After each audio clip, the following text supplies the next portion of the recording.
नमस्कार मैत्रिणींनो, बघता बघता नवरात्र तोंडावर आली. तुम्हाला आणि तुमच्या सगळ्या परिवाराला नवरात्रीच्या दसऱ्याच्या खूप खूप खूप शुभेच्छा. नवरात्र म्हटलं की उपवास हे आलेच आणि उपवास म्हटलं की साबुदाण्याची खिचडी तर झालीच पाहिजे. पण नेहमी नेहमी साबुदाण्याची खिचडी किंवा तेलकट मेलकट खाण्यापेक्षा वेगवेगळे पर्याय काय हे बघण्यासाठी आपल्या चॅनलला सबस्क्राईब करा, कारण असे छान छान व्हिडिओज मी तुमच्यासोबत घेऊन येणार आहे. पण मी आज काय बनवते आहे, तर आज मात्र मी बनवते आहे साबुदाण्याची खिचडी. कारण उपवास म्हटलं की सगळ्यांच्या तोंडात सगळ्यात पहिलं कोणती गोष्ट येत असेल तर ती म्हणजे खिचडी. तेव्हा तेल चांगलं तापवून घेतलंय, बारीक चिरलेली हिरवी मिरची त्यामध्ये घातली, उकडून घेतलेले 2 बटाटे मस्त फोडी करून टाकलेत आणि तेही छान परतून घेतलेत. तुम्ही जिरं खात असाल उपवासाला तर तेही टाका. चवीपुरतं मीठ घातलंय आणि रात्रभर जे मी साबुदाणा भिजवून ठेवलं होतं.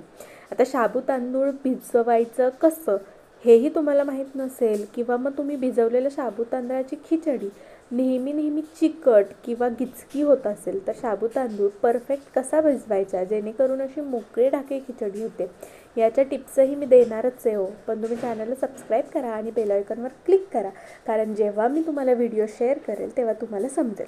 हा व्हिडिओ आवडला असेल तर लाईक केल्याशिवाय अजिबातच पुढे जाऊ नका. आणि हो, तुम्ही नवरात्रीमध्ये उपवास बसता उठता धरता की पूर्ण 9 दिवस धरता किंवा 2.5 दिवस, अनेक पद्धतीने उपवास धरतात. पण नवरात्र म्हटलं की एखादा दिवस का होईना उपवास हा सगळेच धरतात.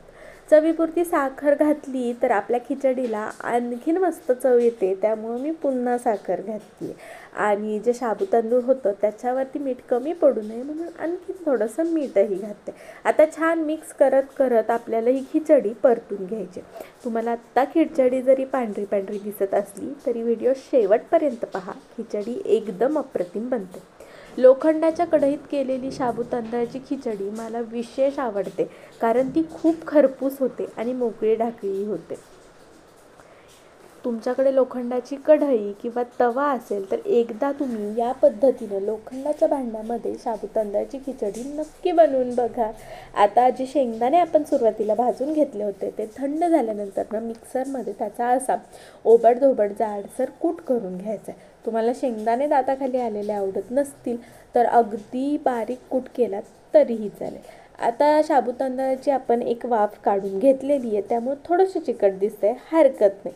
जे आता यामध्ये आपण शेंगदाण्याचा कूट ॲड केला आणि आता आपण जेव्हा ही खिचडी परतू तेव्हा आपोआप आपली खिचडी थोडीशी मोकळी मोकळी अशी होऊन जाणार आहे. आणि एक वेळ खिचडी चिकट झाली तरीही चालेल, पण साबुदाणा तेवढा व्यवस्थित शिजवून घ्यायचा जेणेकरून पोटात दुखत नाही आणि मग ॲसिडिटी, पोटदुखी अशा गोष्टी होत नाही. जनरली लोक म्हणतात की आम्हाला साबुदाणा पचत नाही बुवा, असं काही नाही. तो व्यवस्थित शिजला तर नक्की पचतो. बोलता बोलता खिचडी तयार झाली सुद्धा, या खायला.